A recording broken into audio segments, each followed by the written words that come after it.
Hey guys, Windsor here, and welcome to the Groove Guru podcast. And if you haven't already checked it out, I invite you to explore my new course, Back to Clarity, how to get back in balance when you're caught in thought. And if you want to see that, you can find it at windsordrums.com/back to clarity. And today I wanted to explore something that's simple, powerful, and often overlooked, which is, what if the thing that seems to be the problem isn't actually the problem? And, you know, in the course of doing what we do, there are situations, people, circumstances, places, tasks, projects, and we all want to perform well, feel better, and live with ease and clarity when we do what we do. But what if it's not the situations in our life that are getting in the way of that, but how we're relating to them?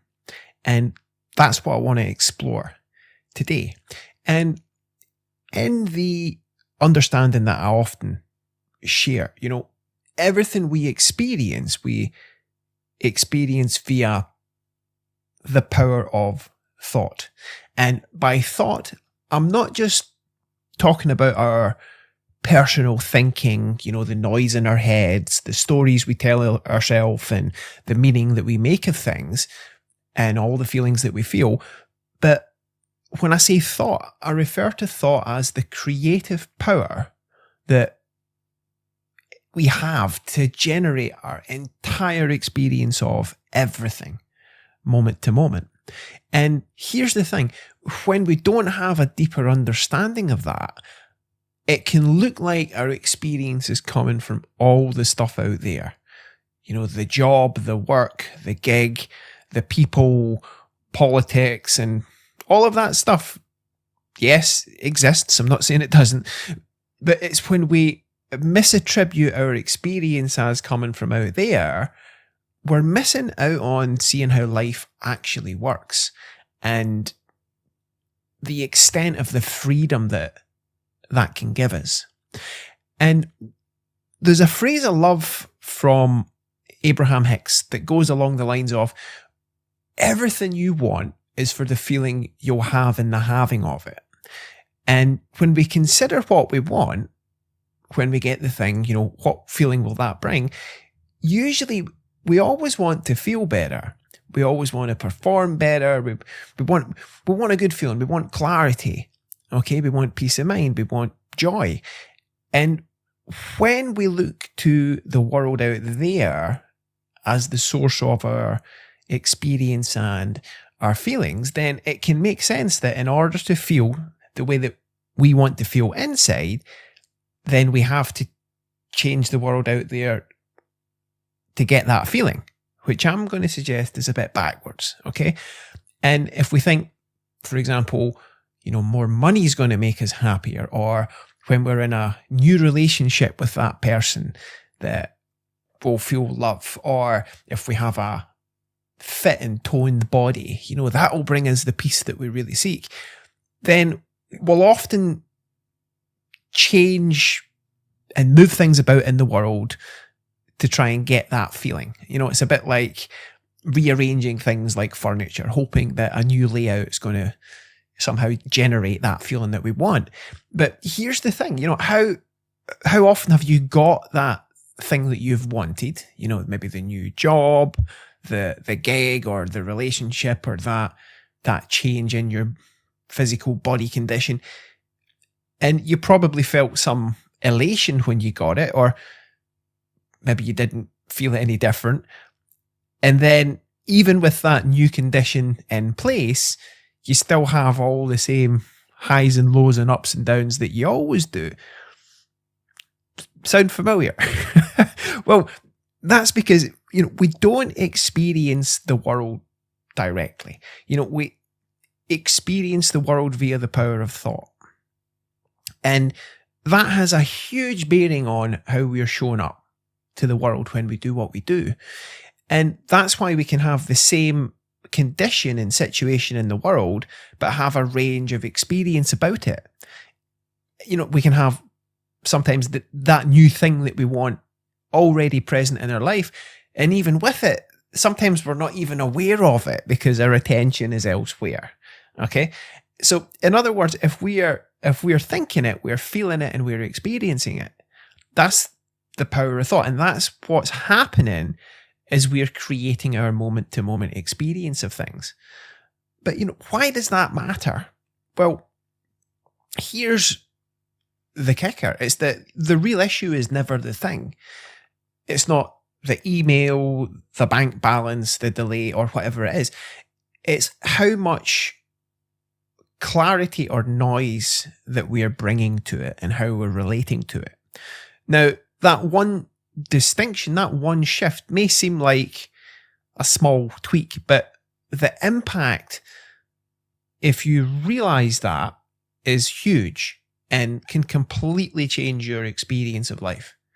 And when we see that it's not our circumstances that create our experience, and again, I'm all for creating things and doing things in the world, but when we see that our experience is independent of any of that, it helps open us up to much greater possibility and gives us so many more options and bandwidth that we can create with. And when we see that how we're feeling, our state of mind in the moment, has a huge bearing on how we show up in life, which I'm suggesting it does, we can become much more acutely aware of how well we're situated in the moment to move forward based on how clear we are in the moment. So let's make this practical, okay? So say you get an email from someone and you read it and it feels, sharp, critical, and maybe even a bit accusatory. Now, I've had a few of those emails recently, trust me. And if I believe that email, that condition in the world is the source of my tension, stress, or emotion, whatever I'm feeling, and it can genuinely look that way, and if it looks like they have to be different before I feel different, then I'll likely want to wrestle that and say whatever I can say to try and control things to get the other person to change before I can feel better. And if I respond to their message from an emotional, upset, what I'm calling an unclear state, then I'll usually overthink my reply, fire back emotionally, and that would just create more of a mess to clean up. We've all heard that wisdom of not sending that angry email, okay? And here's what I've seen. It's never the email. It's never, that's just an example. It's never the situation out there that's creating any upset or any of my feelings, full stop. It's thought in the moment that's doing that. Because going back to the email example, I've read similar emails at different times and felt nothing. Okay? Like completely cool-headed, clear, grounded, same kind of email, very different experience. And what changed? Me, my state of mind, my level of clarity. And that's what we're going to look a bit more at. And another thing, if we go about our life and let every feeling that we get dictate our behavior and act on every feeling without any self-awareness, that's where things can get a bit messy in our life. But if we begin to realize that our clarity of mind and how clear we are is a huge point of leverage in how we're showing up and acting and responding to what shows up, and we see exactly what we've got going for us much more clearly behind the scenes that helps us show up with much more clarity, then that's something we can look towards that's always helpful. And again, when we see our experiences not coming from our circumstances out there, but coming from thought. When we see that in real time, just that realization calms us down. It creates a bit of space. And again, it doesn't mean we don't do anything. I'm not saying that. I'm not saying we just become passive here.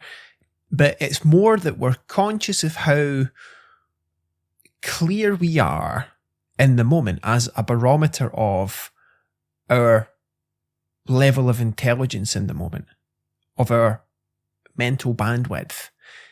And when I'm talking about clear, I'm talking about when we're feeling calm, present, composed, quiet in here, more stillness, versus, unclear, which I'm talking about more emotional, upset, angry, bothered, insecure, busy-minded.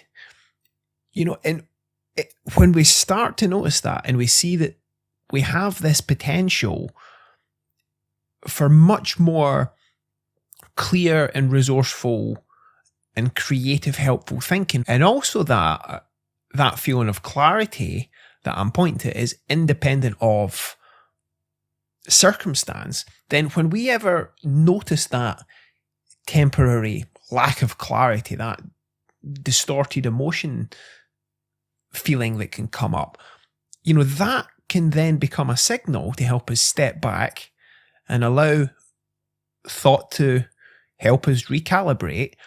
And from that space we can access, we generate much more fresh, helpful, creative perspective. And that's where all our resilience and resourcefulness is also. And we've all got the potential to do that much more of the time. As I say, this is quite underappreciated. And when we look in this direction, we enhance everything about our experience in a way that's guided by our wisdom from the inside out. Now, as a way to illustrate this a bit differently, imagine you're driving along in a car and there's a blizzard, like a whiteout blizzard, and you can't see anything. Well, that's a sign to, pull over and take a break. And emotionally, if you get, off balanced and you get one of those feelings that's like a wave of like emotional static, I'm suggesting, pause if you can, pull over, so to speak. And then when the blizzard subsides a bit,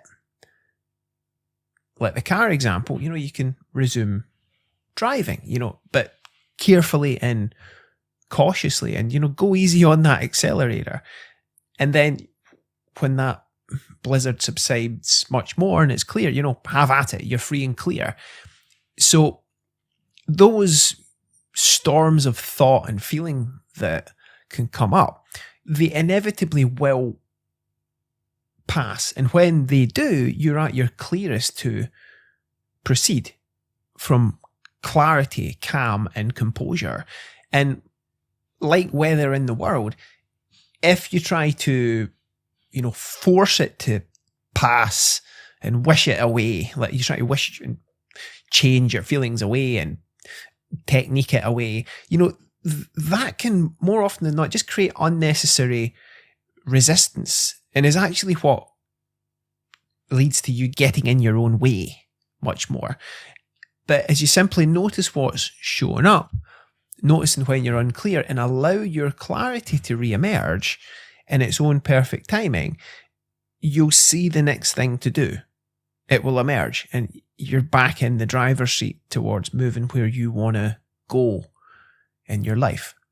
Now, as another example from real life, I recently bought a new monitor, one of those ultra wide screens, which is something that had been on my radar for a while, and something in me recently nudged me that it was time to order it. And when it came and I set it up and plugged it in, something was off.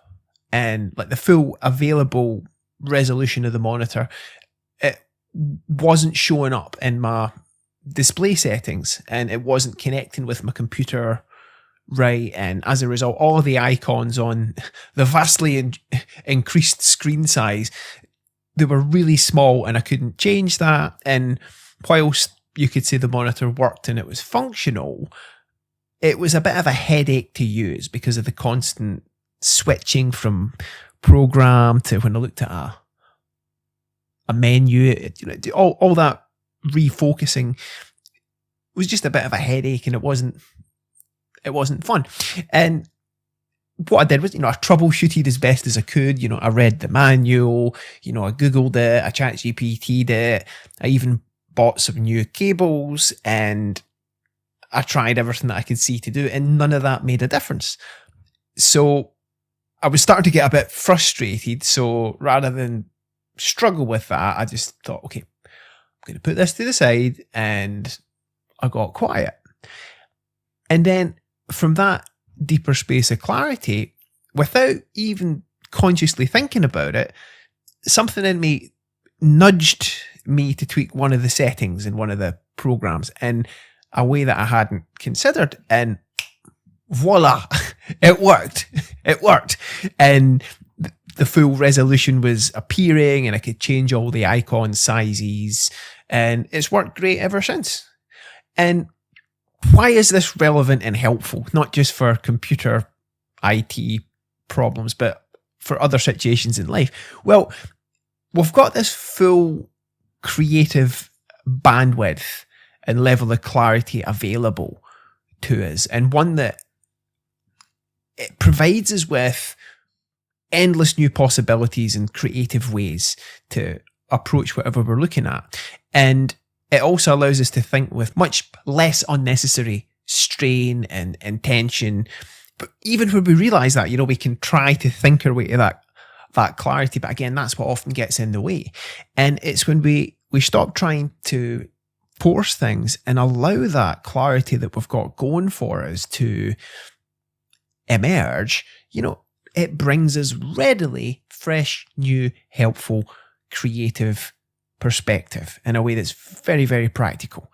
Okay. And at the heart of this, the feeling that we're in is the best indicator that I've seen to look towards, to guide us back to more of our unbounded clarity and creative intelligence. And when we're caught up in thought and stuck in our head, we have this innate capacity to recognize that helps us recalibrate, which, I'm going to call this our wisdom, which is an incredible thing that we've got going for us, which can literally get us to close the laptop and take a break from this, if that's what we need to do to get out of our own way. And when we wake up to that fact that we're not clear in the moment, often that's all it takes to nudge us back from unnecessary, unhelpful overthinking back into the present to have a free and clear mind, which always brings that renewed clarity and fresh perspective. And so to be clear, the nudges we get when we get present and show up from there, don't always guarantee that following them will result in our circumstances instantly changing and being completely resolved. The computer example I just shared is an example when that can happen, and it's very cool when it does. But it's more that when we're showing up from a space of clarity and not with an unclear, foggy, heavy state of mind, from our clarity, we're best positioned to act with nothing in the way of our wisdom doing all it can to guide us. And that's something I'm always grateful for. So it's something to consider. The next time you're working on something and something happens in the world, like maybe an upset, a problem, or there's a decision that comes up that you want to make, and you start to feel a bit off balance and unclear emotionally, first notice that the change in your feeling and notice how you're feeling. And if your feeling is an unclear one that feels a bit heavy, I'm suggesting take that as a signal to step back and not immediately launch in. Now, I'm not saying don't act on things. On the contrary, it's merely that you can see with much more awareness the level of clarity that you're showing up from. And as we're exploring, that can have a huge bearing on how you're showing up and what results you get. So if you get one of those storms in thought, if that comes up, don't try to fight that, because that's often what keeps it in place. That's what keeps the weather in your head unclear. And don't act from that. Don't act from an unclear head, because it's like the blizzard in the car. If you can't see clearly and you're not seeing clearly in here, that's not helpful. Okay? I'm suggesting just notice it and let it pass and let it clear, which is how thought works. Because under all of that noise that you create here, you already have access to everything that you need.